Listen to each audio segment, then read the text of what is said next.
Hi, I'm Marc Daniel Nelson, and I am here on behalf of Tegler Audio Manufaktur in Germany.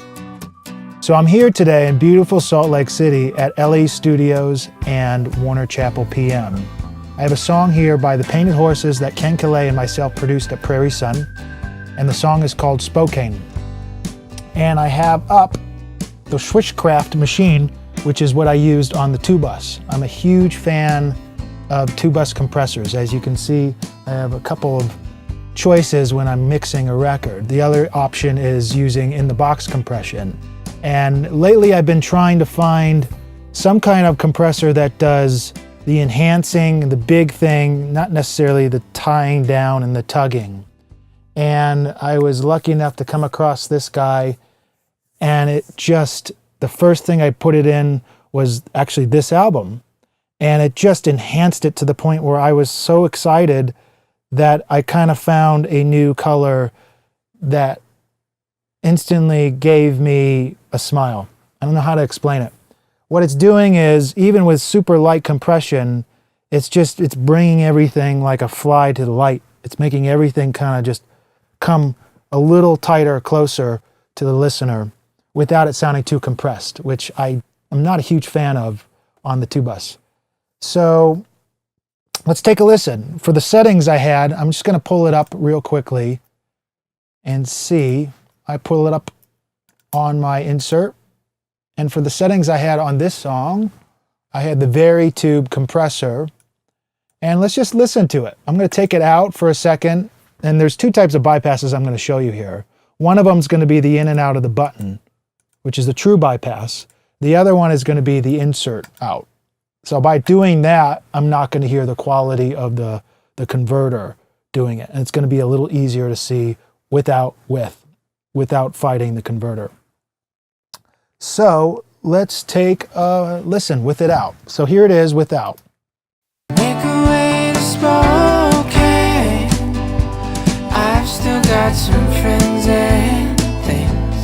Maybe put my mind at. So what I'm listening for really is the bottom end. I'm listening for size, and I'm listening to how it's going to react to the transient.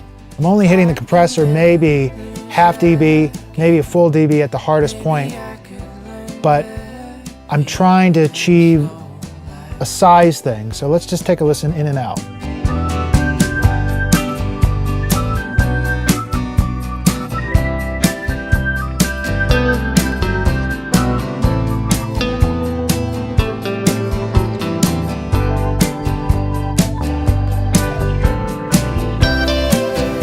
Listen how the low end of that bottom end actually kind of starts to inflate a little bit nicely.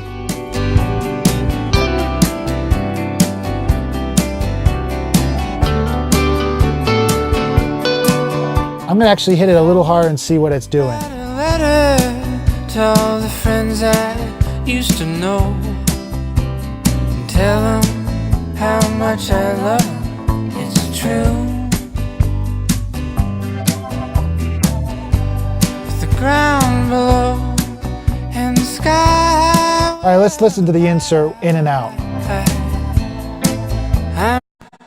I'm surely coming home to you.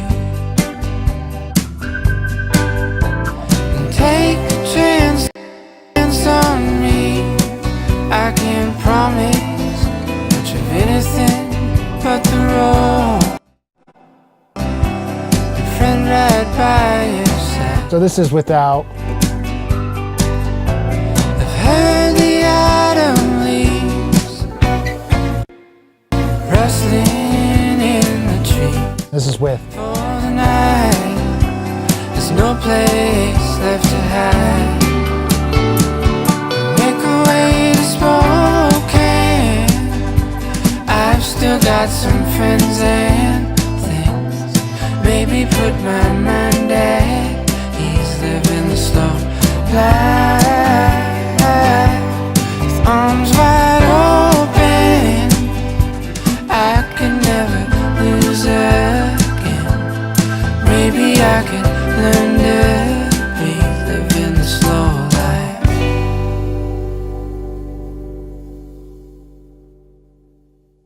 Well, there you have it. It's pretty simple. Tegler Audio Manufaktur Schwerkraftmaschine compressor, fully recallable, 4 tubes, 6 transformers. It just does this thing. And the biggest thing I can explain it puts it into its own space. That's the best way I can describe it. The compression settings are awesome, but the biggest thing I like about it is it puts it into its own space, its own element sonically. It makes it a little brighter. It makes it everything kind of just poke out just a little more. The low end's extended a little bit, the octave. Probably the transformer's doing that. But in general, it just feels like it's just on a different space. And I think that's really cool for digital audio to be able to have something that can almost physically take it off. And you're competing with a lot of people that are all trying to use the same plugins and they're all trying to have the same sound. And this will actually get you a little different. That's why I like it so much. This was a very specific track. It was very 70s, Southern California pop rock kind of track. And I wanted the transients to stay as spiky and as present and transparent as they could while retaining the size that we were getting out of it. So I'd say thumbs up to this box, and thank you again for watching.